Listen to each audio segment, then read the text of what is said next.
नमस्कार। अपनी आँखों को बंद कर लीजिए। कुछ भी बदलने की ज़रूरत नहीं है, कोशिश मत कीजिए। बस इतना महसूस कीजिए कि आप श्वास ले रहे हैं। विज्ञान भैरव में शिव किसी पूजा, मंत्र या विश्वास की बात नहीं करते। वे सीधा अनुभव सिखाते हैं। शक्ति पूछती है, यह ब्रह्मांड क्या है, मैं कौन हूँ और उस परम तक मैं कैसे पहुँचूँ? और शिव उत्तर देते हैं, 112 उपाय। कोई दर्शन नहीं, कोई सिद्धांत नहीं, कुछ प्रत्यक्ष नहीं, बस अनुभव बताते हैं। अभी इसी समय आप अपनी श्वास पर ध्यान दीजिए, जैसे आप सिर्फ मुझे सुन रहे हैं पर आंखें मौन है, बंद है। एक क्षण आता है जब आपकी श्वास अंदर जाती है और बाहर आती है।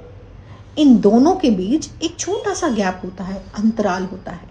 वहीं ठहर जाइए। वह अंतर न श्वास है, न शरीर है, न विचार है, वही आप हैं। विज्ञान भैरव कहते हैं कि जहां श्वास रुकती है वहीं चेतना प्रकट होती है। उसी समय अनेकानेक वर्षों की तपस्या नहीं चाहिए, पलायन करने की जरूरत नहीं है, जंगल जाने की जरूरत नहीं है, भगवा धारण करने की जरूरत नहीं है, सिर्फ सचेत होने की जरूरत है।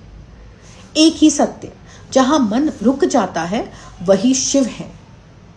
जब इच्छा थम जाती है, जब डर थम जाता है, जब विचार रुक जाते हैं, उस क्षण जो शांति आती है वह खालीपन नहीं है, वह पूर्णता है।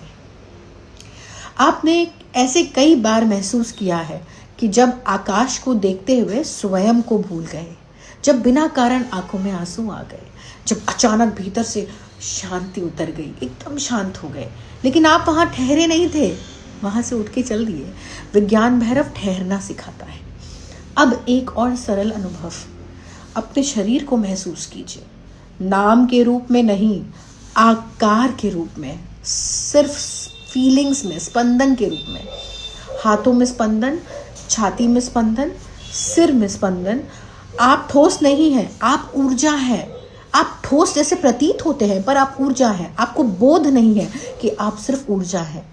और इस बोध के साथ दुख की पकड़ ढीली पड़ने लगेगी।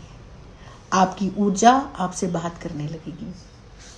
विज्ञान भैरव अहंकार के लिए चुनौती है, क्योंकि यह बिना अनुमति के मुक्त कर देती है। इसीलिए कहा जाता है, धर्म बांधता नहीं है, मुक्त करता है। कोई निर्भरता नहीं, कोई भय नहीं, सिर्फ जागरूकता। आप सिर्फ जाग रहे हैं। आप मेरे इस वाक्य को ध्यान से सुनिए। आप सत्य की खोज नहीं कर रहे, सत्य आपसे कह रहा है, रुक जाओ। चलने की जरूरत नहीं है, कहीं जाने की जरूरत नहीं है। अब एक गहरी श्वास लीजिए और धीरे से आंखें खोल लीजिए। इस अनुभव को ज्ञान की तरह नहीं, उपस्थिति की तरह महसूस कीजिए। नमस्कार।